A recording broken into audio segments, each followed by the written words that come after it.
And the Lord don't want us down there. He want us to have life. He want us to have it more abundantly.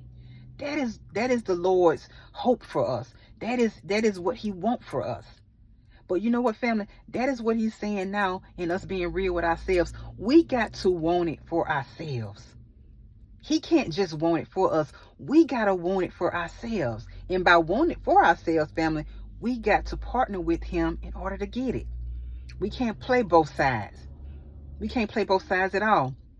And when I say I experienced both sides of it, family, I was a single mother at one point, raising 3 children by myself, working 12-hour shifts at a time. At that time, family, I thought the longer I worked, the more I worked, the harder I worked. I thought it was going to get me to my destination. It was going to get me to where I needed to be. It did. The only thing that got me, family, was a broke down body. Tired and wore out, not having the time I needed to spend and to invest and put into my children. It took a lot of time away from my kids. And so it didn't benefit. It didn't benefit at all. So the idea of getting to know God, coming into agreement with God, partnering with God, it could have been the best decision I ever made in my entire life.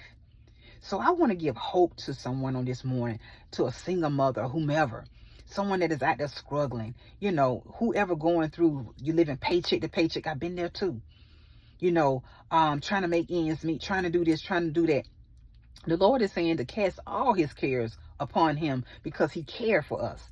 And that is what he wanted us to do. He don't want us to be out here doing the most, trying to rob Peter to pay Paul and do all the other things. The Lord does not want us to live that type of life, that life of lack, that life of struggle, that life of poverty. He wants us to have life, and he wants us to have it more abundantly. And you know what? It's okay for us to go back and remind the Lord of his very word.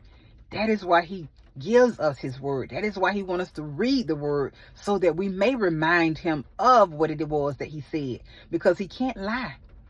He got to deliver on whatever it is he has promised us, whatever it is he has spoken to us, whatever it is he has told us. He got to deliver on it. So it's okay for us to go back and remind him, okay, Lord, you remember in this scripture right here, you said this, that, and the third. He wants us to go back and do that. He wants us to do that. And family, the Lord is not a fair weather friend, and I don't say that lightly. He's going to be right there with you no matter what you go through. He is